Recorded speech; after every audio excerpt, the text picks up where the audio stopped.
wants to encounter Dan is to remember him for a lifetime. So first met him 10 years ago, a year into starting the program here at Access 21.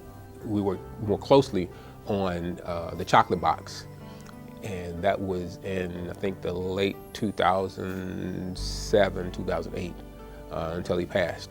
It was at the one of the meetings that we were having to invite new people for coming in to participate in the activities here.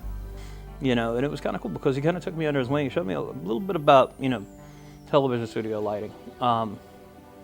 Took me out and got me into like a lot of live action videography. Dan, I would always call a teacher.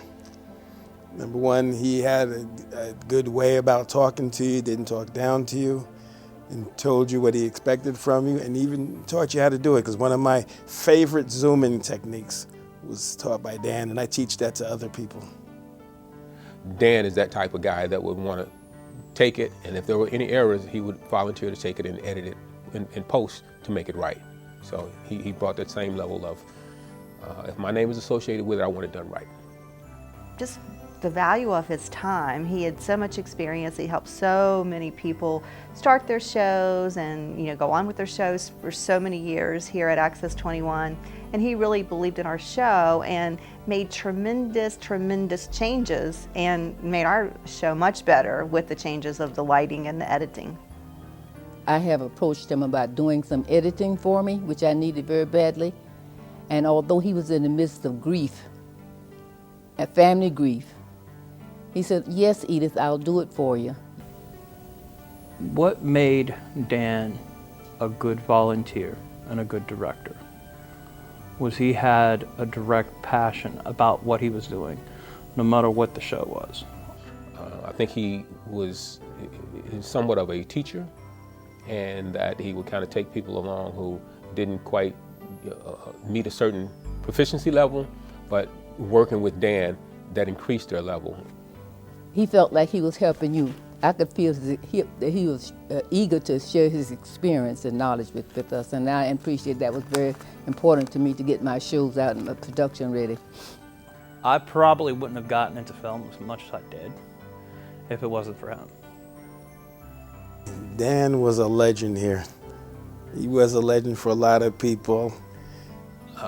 And I'll use the word, an icon like Dan and Harvey in that director slot, you know, it reduces the number significantly because people don't have directors now who are going to go and give that same level of professionalism to up-and-coming producers who want to tell their story, to use the airwaves, quote unquote, the airwaves to get their story out. You got to have somebody who can kind of pull it together.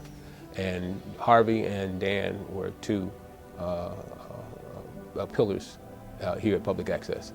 He achieved a lot during his life, but we achieved a lot because of him. And so therefore, I believe he is the best candidate for the Lifetime Achievement. And it was just such a blessing, such a gift that God gave to me to spend the time that I did with him. And he impacted my life, he impacted our crews. You know, he just was really a good all-around person. And any director like that, especially those that are willing to, you know, work with the people still getting their, you know, signatures for the night, getting their labs in a manner of speaking. They deserve special recognition. Like I said, he's a person you could learn a lot from. And I'm just glad I had the opportunity to not only see his work, but to work with him. And like I said, he will be greatly missed by myself at the very least. And thank you for the opportunity, just for saying something about this man.